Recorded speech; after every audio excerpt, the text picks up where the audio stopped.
కి స్వాగతం. నెల్లూరు మెడికోర్ హాస్పిటల్లో 5 ఏళ్ల బాలికకు అతి క్లిష్టమైన అరుదైన ఆపరేషన్ నిర్వహించి ఆ బాలిక ప్రాణాలు కాపాడారు వైద్యులు. శస్త్రచికిత్స అనంతరము ఆ బాలిక పూర్తిగా కోలుకుంది. దీనిపై hospital pulmonologist doctor Katamreddy Kaushik Reddy బుధవారం మీడియా సమావేశం నిర్వహించి వివరాలను వెల్లడించారు. తీవ్రమైన దగ్గు, జ్వరం, శ్వాసకోశ సమస్యతో బాధపడుతున్న 5 ఏళ్ల బాలికను వారి కుటుంబ సభ్యులు మెడికోర్ హాస్పిటల్కు తీసుకురాగా తమ వైద్య బృందం బాలికను పరీక్షించి ఛాతీని స్కానింగ్ చేయడం జరిగిందన్నారు. స్కానింగ్లో ఎడమవైపు ఊపిరితిత్తులు పూర్తిగా పాడైనట్లు నిర్ధారణ కావడంతో ఇంటర్వెన్షనల్ పల్మనాలజీ విభాగమైన సిఫారసు చేసినట్లు డాక్టర్ కౌశిక్ రెడ్డి తెలియజేశారు. బాలికకు బ్రాంకోస్కోపీ పరీక్ష నిర్వహించగా ఎడమవైపు ఊపిరితిత్తుల్లోని మెయిన్ బ్రాంకోస్ చివరిలో పోక వక్కల గింజ పూర్తిగా పూడుకుపోయి ఉందని పేర్కొన్నారు. దీని కారణంగా బాలిక శ్వాస తీసుకోవడంతో ఇబ్బంది పడుతుందన్నారు. అందరికీ నమస్కారం అండి. నేను మీ doctor Katamreddy Kaushik Reddy, consultant clinical and intervention pulmonologist at Medicore hospital Nellore. మరి ఈ రోజు ఈ ప్రెస్ మీట్ పెట్టడానికి కారణం ఏంటంటే, ఒకరికి ఆయాసం వచ్చింది అంటే ఎంత కష్టపడతారో అనేది మనకు తెలుసు. అదే ఒక చిన్న పిల్లకి ఆయాసం వచ్చిందని ఆ పాప ఎంత కష్టపడిందో అనేది మనం అడ్రస్ చేయడానికి ఈ రోజు పెట్టాము. సో ఈ ఎందుకు ఆయాసం వచ్చింది అంటే, ఒక పాపది యాక్చువల్ గా సత్య పేరు, ఒక 5 years పాపకి. అయితే పేషెంట్ కావల్ నుంచి వచ్చారండి. సో కావల్లో యాక్చువల్ గా ఒక 1 week బ్యాక్ వాళ్ళు ఒక హాస్పిటల్కి వెళ్ళారు. హాస్పిటల్కి వెళ్ళినప్పుడు వాళ్ళు ఇనిషియల్ గా ఒక ఎక్స్రే తీసారండి. ఆ ఎక్స్రే ఇది ఎక్స్రే పరంగా చూసుకున్నాం అంటే, ఈ రైట్ సైడ్ ఊపిరితిత్తులు బాగుంది, లెఫ్ట్ సైడ్ ఊపిరితిత్తులు మొత్తం కొలాప్స్ అయింది. ఓకే, సో ఇలాగ ఆయాస పడుతుంది ఈ పాప అని చెప్పేసి మన దగ్గరికి రిఫర్ చేశారండి.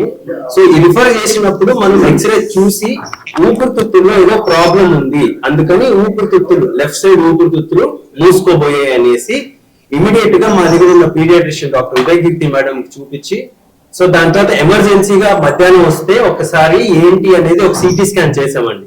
సిటీ స్కాన్ చేసినప్పుడు ఆ లెఫ్ట్ సైడ్ ఊపిరితిత్తుల్లో పాపకి ఒక ఫారెన్ బాడీ అంటే విదేశీ పదార్థం అది ఏంటి అని ఇరుక్కొని పోయింది లెఫ్ట్ సైడ్ లో.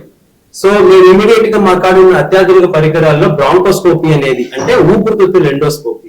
సో ఈ ఊపిరితిత్తుల ఎండోస్కోపీ పీడియాట్రిక్ బ్రాంకోస్కోపీ అంటాము. సో ఈ పీడియాట్రిక్ బ్రాంకోస్కోపీ వేసి ఊపిరితిత్తులను చూసామండి. చూసినప్పుడు అక్కడ ఫారెన్ బాడీ కనిపించింది. అంటే లెఫ్ట్ సైడ్ మెయిన్ బ్రాంకస్ అంటే మెయిన్ ఊపిరితిత్తులు లెఫ్ట్ సైడ్ కి పోయే మెయిన్ గొట్టంలో ఆ ఫారెన్ బాడీ ఇరుక్కొని ఉండింది. సో ఈ ఫారెన్ బాడీ ఇరుక్కోవడం మనం చూసినప్పుడు మనం ఏం చేస్తామంటే ఫస్ట్ ఫారెన్ బాడీని తీయాలి, లేకపోతే ఏమవుతుందంటే లోపల ఇన్ఫెక్షన్ వచ్చేస్తుంది. సో ఆ లెఫ్ట్ సైడ్ ఊపిరితిత్తులు ఇంకా పని చేయకుండా పోతుంది. సో మనం ఏం చేసామంటే ఒక ఫోగాటి బెలూన్, ఆ బెలూన్ వేసి ఫారెన్ బాడీని బయటికి తీసామండి. ఆ ఫారెన్ బాడీ తీసినప్పుడు ఏంటి అని మనం చూస్తే అది ఒక్కపొడి అంటే బీటిల్ నట్. అది ఏమైంటది అనుకొని మనము క్రాస్ చెక్ చేసినప్పుడు వాళ్ళ నాన్నగారికి ఒక్క పొడి వేసుకునే అలవాటు ఉంది. సో పాప ఒక్క పొడి మింగేసి అది బై మిస్టేక్ అది పొట్టలోకి పోకుండా ఊపిరితిత్తులకు వెళ్ళిపోయింది. దాన్ని మా భాషలో ఏమంటాం అంటే ఆస్పిరేషన్ అంటాం. సో ఈ ఫారెన్ బాడీస్ అనేది అత్య ఇంపార్టెంట్, ఒక ఎమర్జెన్సీగా మనం చూడాల్సిన పరిస్థితి. సమ్ టైమ్స్ ఏమవుతుందంటే 2 ఊపిరితిత్తులు బ్లాక్ అయిపోయినప్పుడు కొలాప్స్ అయిపోతారంటే డెత్ గానీ అవ్వచ్చు. ఎందుకంటే మెయిన్ గా ఒక్కొక్కరికి ఆయాసం అనేది చాలా ఇంపార్టెంట్, అది అడ్రస్ చేయాల్సిన విషయం. సో ఈ ఫారెన్ బాడీస్ ని మనం యాక్చువల్ గా పేరెంట్స్ చూస్తుండాల. సో ఏదైనా పాపకు తెలియదు అదేంటి అనేది, పోయినా చెప్పుకోలేని పరిస్థితి. సో పేరెంట్స్ కి తెలియదు, యాక్చువల్ గా వాళ్ళ అమ్మ నాన్నకి ఐడియానే లేదు ఇట్లా ఫారెన్ బాడీ లోపల ఉంది అనేది. ఓకే, మనం డయాగ్నోస్ చేసిన వెంటనే వాళ్ళకి అర్థమైంది ఓకే ఇది ప్రాబ్లం అనేసి. సో ఇది ఎందుకు ఇంపార్టెంట్ అంటే, ఒక 5 year పాపకి మనం బీటిల్ నట్ అనేది లోపల లెఫ్ట్ సైడ్ ఊపిరితిత్తుల్లో ఉంది కాబట్టి మనం బ్రాంకోస్కోపిక్ ప్రొసీజర్ చేసి బయటికి తీసాం. ఇంపార్టెంట్ ఏంటంటే ఎర్లీ డయాగ్నోసిస్, అంటే ఎంత తొందరగా మనం కనిపెడతామో అంత తొందరగా వైద్యం ఇచ్చినప్పుడు ఏ ప్రాబ్లం ఉండదు. ఫారెన్ బాడీ అనే పర్స్పెక్టివే ఎమర్జెన్సీ ప్రొసీజర్ అండి. ఓకే, సో ఇప్పుడు మా పీడియాట్రిషియన్ మేడం ఉదయకీర్తి గారు చెప్తారు, దాని తర్వాత మా రంగా సార్ వచ్చి అనస్థిటిస్ట్ ఇక్కడ. సో మనం ఎలా కేసు హ్యాండిల్ చేసామని అడల్ట్స్ కూడా రావచ్చు. సార్ బేసిక్గా ఇది మా 4వ ఫారెన్ బాడీ అండి మేము చేసిన దాంట్లో మీరు అడిగిన పాయింట్ ఏంటంటే, పెద్దవాళ్ళు ఇప్పుడు కొన్ని మంది దీర్ఘకాలికంగా దగ్గు ఉంది అన్నప్పుడు మనం ఒక కాయ పెట్టుకుంటాం. నోట్లో పెట్టుకుంటారు, కరెక్టా అంటాం దాన్ని. కొన్నిసార్లు నిద్రపోయేటప్పుడు వాళ్ళు పెట్టుకొని పడుకుంటారు. సో అలాంటివి కానీ అప్పుడప్పుడు ఊపిరితిత్తుల్లోకి వెళ్ళిపోతాయి. మేము ఇక్కడ ఎన్కౌంటర్ చేసిన దాంట్లో ఒక తాత 65 years old, ఆయనకి చికెన్ బోన్ లెఫ్ట్ సైడ్ లో ఇరుక్కోబోయింది. ఓకే, సో ఇలాంటివి పెద్దవాళ్ళకి కానీ జరుగుతాయండి. కానీ ఏమవుతుందంటే కొన్నిసార్లు డెంటల్ ఇంప్లాంట్స్ ఉంటాం మనం ఈ పళ్ళ సెట్టి పెట్టుకుంటాం, అవి కానీ లోపలికి వెళ్ళిపోతుంటాయి. సో ఫారెన్ బాడీ ఏదైనా లోపల లేని మనం కానీ లోపల పెట్టుకున్నాం అంటే అది ఫారెన్ బాడీ అవుతుంది. సో అలాంటి విషయంలో చిన్నపిల్లలైనా సరే పెద్దవాళ్ళైనా సరే అట్ ద మోస్ట్ ఎర్లీగా మనం డయాగ్నోస్ చేయడం వల్ల మనకి అడ్వాంటేజ్ ఉంటుందండి. సో ఇప్పుడు ప్రతి ప్రొసీజర్ అంటే ప్రతి ఊపిరితిత్తులకు సంబంధించిన ప్రతి ప్రొసీజర్ ఇప్పుడు మనం నెల్లూరు మెడికవర్ లో చేస్తున్నాము. విత్ హై క్లాస్ ఫెసిలిటీస్ ఉన్నాయి, ప్లస్ అత్యాధునిక పరికరాలు ఉన్నాయి, with good team and backup. So ఇది వెరీ ఇంపార్టెంట్ అండి. బ్యాకప్ లేనిదే ఏమీ ఎక్కడా చేయలేము. అది మనం మెట్రోపాలిటన్ సిటీస్ అని అనుకుంటున్నాం ఇప్పుడు వరకు, కానీ ఇప్పుడు ప్రతిదీ మన నెల్లూరులోనే అవైలబుల్ ఉంది. సో మీరందరూ యూటిలైజ్ చేసుకోవాలా. సో కైండ్లీ ఏ ప్రాబ్లం వచ్చినా సరే తొందరగా డయాగ్నోస్ చేసుకోవాలంటే మీరు మా దగ్గరికి రావాలి. ఓకే సార్, దీనికి ఆరోగ్యశ్రీ లేదా? ఒక మెట్రోపాలిటన్ సిటీస్కి వెళ్ళారనుకోండి, ఇప్పుడు గంట సేపు పడుతుంది, 2 గంటల సేపు పడుతుంది సర్జరీ. సో దాన్ని బట్టి డిపెండ్ అవుతుంది. సో కానీ ఇప్పుడు వాళ్ళ ఫైనాన్షియల్ ఎయిడ్ చూసినప్పుడు మనం ఏదన్నా కన్సిడర్ ఇది చూసి మనం చేయాలండి. సో మనకి మనీ ముఖ్యం కాదు. ఆ పాప 5 years తనకెంతో లైఫ్ ఉంది. సో అది ఒక మైండ్ లో పెట్టుకొని మనం ఈ ప్రొసీజర్ చేయాల్సి వచ్చింది. సో సింపుల్ గా తీసాము, సింపుల్ గా పాప బాగుంది, అదొక్కటే మాకు. Money is financial second point. ఇలాంటి ప్రొసీజర్స్ మేము చేయాలనుకుంటున్నాము. కానీ ఏమన్నా ఇబ్బంది అయితే మా దగ్గరకు రండి, మీరు మింగి రావాలని నేను చెప్పట్లేదు. Okay, thank you. నమస్తే అండి, నేను paediatrician doctor Uday Keerthi from Medicover hospital Nellore. ఇందాక సార్ ఎక్స్ప్లెయిన్ చేశారు ఆల్రెడీ ఆ బేబీ గురించి, what all she has gone through, ఎందుకు ఆ సిచ్యువేషన్ వచ్చింది అని. సో నేను మెయిన్గా పీడియాట్రిక్ ఏజ్ గ్రూప్లో ఫారిన్ బాడీ ఆస్పిరేషన్ అనేది ఎంత ఇంపార్టెంట్, ఎందుకు అంత అర్లీగా ఇంటర్వ్యూన్ అవ్వాలి అనేది చెప్తాను. సో ఇది ఆల్మోస్ట్ ఈ పాప డయాగ్నోస్ అయ్యేటప్పటికి it was 2 weeks. So 2 weeks నుంచి పాప కంప్లైంట్స్ ఉన్నాయి. సో ఆస్పిరేషన్ అనేది ఎప్పుడో 2 వారాల క్రితం జరిగింది. సో కొన్నిసార్లు ఏమవుతుంది అని అంటే అది ఆల్రెడీ ఒక లంగ్ లో కాకుండా ఇంకొక సైడ్ వెళ్ళిపోయింది కాబట్టి బేబీకి లైఫ్ థ్రెటనింగ్ ఈవెంట్స్ అంటూ ఏమీ జరగలేదు. Suppose it is the big foreign body, అది మెయిన్ ట్రెకియాలోనే ఉండిపోయింది అనుకోండి, ఒక్కోసారి అది లైఫ్ థ్రెటనింగ్ ఈవెన్ డెత్ కూడా అయ్యే ఛాన్సెస్ ఉంటుంది. సో యూజువల్లీ ఈ అవేర్నెస్ ఎందుకు అంటే పేరెంట్స్ ఈ age group particularly 3 to 5 years age group లో చాలా పర్టికులర్ గా నోటీస్ చేస్తూ ఉన్నారు పిల్లల్ని. సో అది ఎక్స్ప్లోరేటివ్ ఏజ్ గ్రూప్, వాళ్ళకి ఎంతూజియాజం ఉంటుంది, ఏం జరుగుతుంది ఏంటి, ప్లస్ పేరెంట్స్ కానీ చుట్టుపక్కల వాళ్ళు కానీ ఏం చేస్తున్నారు అది ఇమిటేట్ చేస్తూ ఉంటారు. సో ఎందుకు ఆ పాప బీటిల్ నట్ తీసుకునింది అంటే ఫాదర్ ని చూస్తూ ఉంది, సో తీసేసుకునింది. సేమ్ థింగ్ సాఫ్ట్ ఆబ్జెక్ట్స్ అనుకోండి, అవి స్వాలో చేసేస్తారు. Hard objects only betel nut అనే కాదు, డ్రై ఫ్రూట్స్, పీనట్స్, యూజువల్ ఇవి ఉంటాయి ఫారిన్ బాడీస్ లాగా.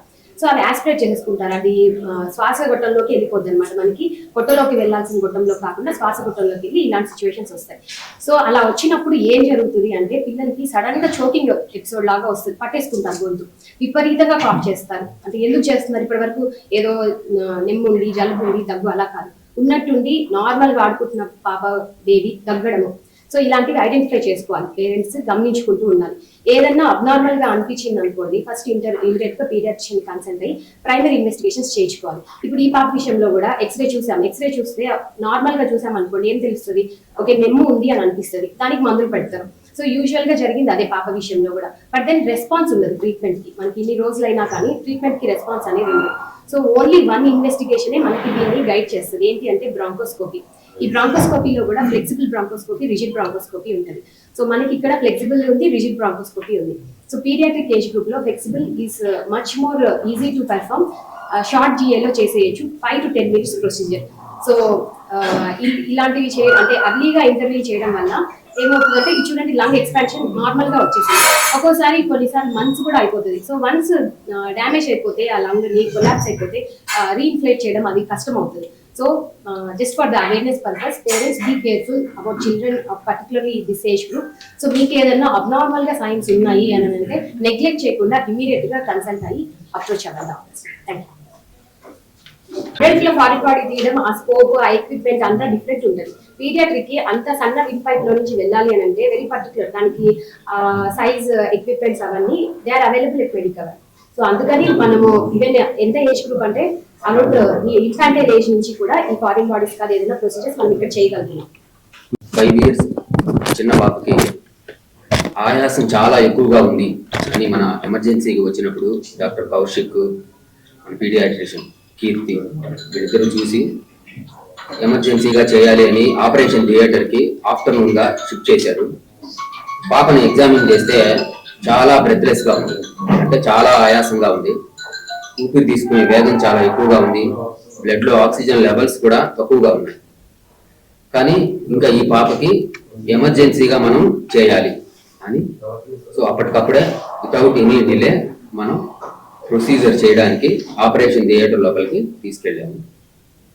సో మామూలుగా ఇంత చిన్న పిల్లలకి ఎమర్జెన్సీగా అంటే ప్రీ ఆపరేటివ్గా మనం ఏ ప్రిపరేషన్ లేకుండా ఎమర్జెన్సీగా తీసుకోవడం అనేది ఛాలెంజింగ్. దట్టు ఈ మనం అనస్థీషియా ఇచ్చేదంతా శ్వాసనాళం ద్వారానే ఇస్తాం, అంటే ట్రకియా, బ్రాంకై, ప్రధానమైన శ్వాసనాళాల ద్వారానే మనం అనస్థీషియా ఇస్తాం.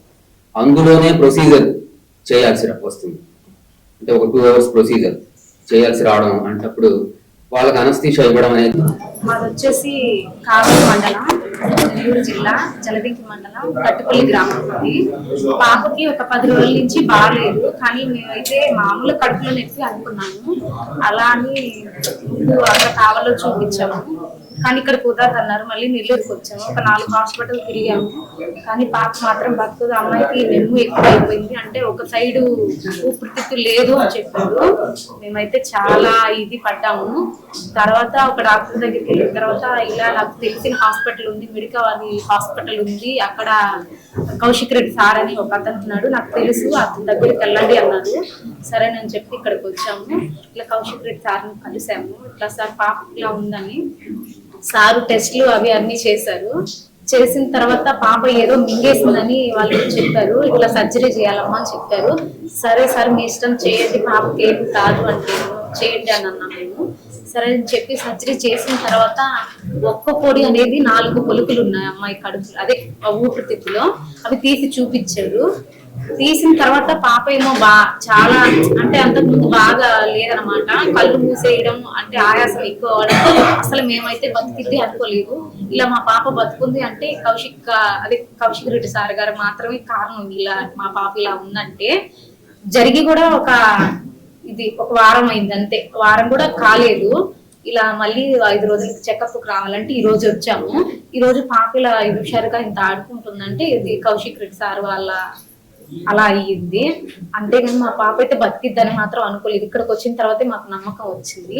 ఇక్కడికి వచ్చిన తర్వాత అంటే పాప ఇలా చూసిన తర్వాత బాగుంది అన్నారు సార్ వాళ్ళు. అసలు ఒక సైడ్ అయితే మా అమ్మాయికి నిమ్మనే అనుకున్నాం మేము కూడా, వాళ్ళందరూ అలా చెప్పేసరికి మాకు తెలియదు అలా మింగిందని. సార్ చెప్పిన దాకా మాకు అసలు అలాంటివన్నీ ఏం తెలియదు. సార్ చెప్పిన తర్వాత అర్థం చేస్తారు ఇలా మింగిందని. అసలు పాప అయితే కళ్ళు కూడా తెరవలేదు, కళ్ళు మూసేసి ఆయాసంగా అంటే పైకి కిందకి హార్ట్ ఎలా కొట్టుకుంటుంది అలా కొట్టుకుంటూ ఉంది. సార్ వాళ్ళు ఇంక ఇక్కడికి రాగానే ట్రీట్మెంట్ మొదలు పెట్టారు. ఉదయం సర్జరీ జరిగింది, సాయంత్రం కల్లా మా పాప బాగుంది, ఇంటికి తీసుకెళ్ళమన్నారు. ఇంటికి తీసుకెళ్ళిన తర్వాత ఎలాంటి ప్రాబ్లం లేదు, చాలా బాగుంది. మళ్ళీ ఈరోజు తీసుకొని వచ్చాము, చెకప్ రమ్మన్నారు. ఈరోజు తీసుకొని వచ్చాం కౌశిక్ రెడ్డి సార్. కానీ ఇలా మా పాప బతుకుంది అంటే ఆ సార్ వల్లే కారణం. దయచేసి ఎవరైనా కానీ ఇలా మా పాప లాగా ఇలా కానీ ఉంటే తొందరగా హాస్పిటల్ తీసుకురండి. ఎందుకంటే మా పాప లాగా ఇంకొక పాపకి ఎప్పుడు ఎలాగ కాకూడదు. అందుకోసం నేను ఇట్లా మాట్లాడాలని అనుకుంటున్నాను.